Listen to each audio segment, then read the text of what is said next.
പ്രിയ സ്നേഹിതരെ, ഭൂമിയിലേക്ക് മനുഷ്യനായി വന്ന ക്രിസ്തു ആദ്യം ചെയ്ത അത്ഭുതം വെള്ളത്തെ വീഞ്ഞാക്കി മാറ്റുകയായിരുന്നു. ഒരു നിയോഗം പോലെ ഉദിതനായി സ്വർഗത്തിലേക്ക് പോയതിനു ശേഷം അവൻ ചെയ്ത ആദ്യ അത്ഭുതവും സ്വർഗത്തിൻ്റെ പുതുവീഞ്ഞായ ആത്മാവിനെ ശിഷ്യന്മാർക്ക് വർഷിക്കുകയായിരുന്നു. പുതുവീഞ്ഞ് കുടിച്ചവർക്ക് ലഹരി പിടിച്ചിരിക്കുന്നുവെന്ന അപ്പോസ്തല പ്രവർത്തനത്തിൽ കാഴ്ചക്കാർ സാക്ഷ്യപ്പെടുത്തിയത്. എന്നാൽ വെറും വീഞ്ഞിനേക്കാൾ ലഹരിയുണ്ടായിരുന്നു ആത്മാവിൻ്റെ നിറവിന്. കാനായിലെ വിരുന്നിൽ കലവറക്കാരൻ അനുമോദിച്ചതുപോലെ ഏറ്റവും നല്ല വീഞ്ഞായ ആത്മാവിന് അവസാനം വിളമ്പിയ മണവാളനാണ് ക്രിസ്തു. അതുകൊണ്ട് നിങ്ങൾ വീഞ്ഞു കുടിച്ച് ഉന്മത്തരാകരുത്, അതിൽ ദുരാസക്തിയുണ്ട്, മറിച്ച് ആത്മാവിനാൽ പൂരിതരാകുമെന്ന് പൗലോസ് എഫെസോസുകാർക്ക് എഴുതിയത്. വീഞ്ഞു കുടിച്ച് ഉന്മത്തനായ ഒരാൾ സ്വഭാവത്തിൽ വ്യതിചലനങ്ങളുണ്ടാക്കും. അവൻ്റെ വാക്കുകളും പ്രവൃത്തികളും സാധാരണ പോലെ ആയിരിക്കില്ല. കുറച്ചു നേരത്തേക്ക് വികാര വിക്ഷോഭങ്ങൾ കൊണ്ട് വിചിത്ര സ്വഭാവങ്ങൾ അവൻ കാണിക്കും. പല വികാരങ്ങളിലേക്ക് മാറി മാറി വ്യതിചലിക്കും. ലഹരിക്കടിമയെ ഒരാളുടെ മനസ്സിൻ്റെ പ്രവർത്തനം നിലച്ചേക്കാം, തീരുമാനങ്ങൾ പാളിച്ചലുണ്ടായേക്കാം.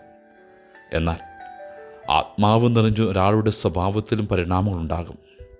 അപ്പോസ്തല പ്രവർത്തനത്തിൽ ഭയന്ന് വിളിച്ച ശിഷ്യന്മാർ കത്തിജ്വലിക്കുന്ന സുവിശേഷകരായിട്ട് മാറിയത് ആത്മാവ് നിറഞ്ഞപ്പോഴാണ്.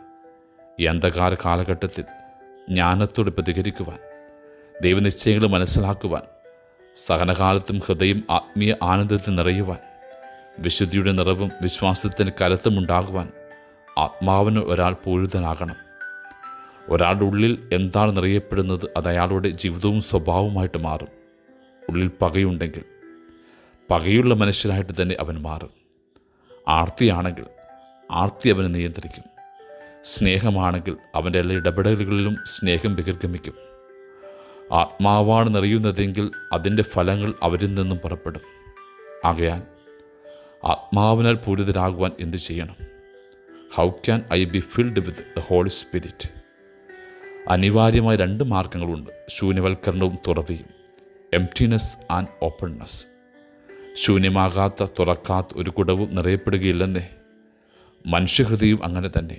അതിനാൽ അഹന്തയും കോപവും കലഹവും വെറുപ്പുമൊക്കെ ഉപേക്ഷിച്ച് ഒഴിഞ്ഞ ഹൃദയത്തോടും തുറന്ന മനസ്സോടും കൂടെ അവനെ സമീപിക്കുക. അവൻ നിറഞ്ഞു കഴിയുമ്പോൾ അഭൗമമായൊരു ശക്തിവിശേഷത്താൽ നമ്മൾ നിയന്ത്രിക്കപ്പെടും. A source of supernatural power. ഈ കാലഘട്ടത്തിൽ ഒരു വിശ്വാസിക്ക് ഏറ്റവും അനിവാര്യമായ ഒന്നാണത്. ഈ കലുഷിതമായ ലോകത്തെ പ്രതിരോധിക്കുവാൻ സഭയ്ക്ക് പരിശുദ്ധാത്മാവിനെ വീണ്ടും കണ്ടെത്തേണ്ടതുണ്ട്, ആശ്രയിക്കേണ്ടതുണ്ട്. ആകയാൽ ആത്മീയ ജീവിതത്തെ ബലപ്പെടുത്തുവാൻ കരുത്തുള്ള പരിശുദ്ധാത്മാവെ ഞങ്ങൾ നിറയണമേ എന്ന് പ്രാർത്ഥിക്കാം നമുക്ക്. ആമേൻ.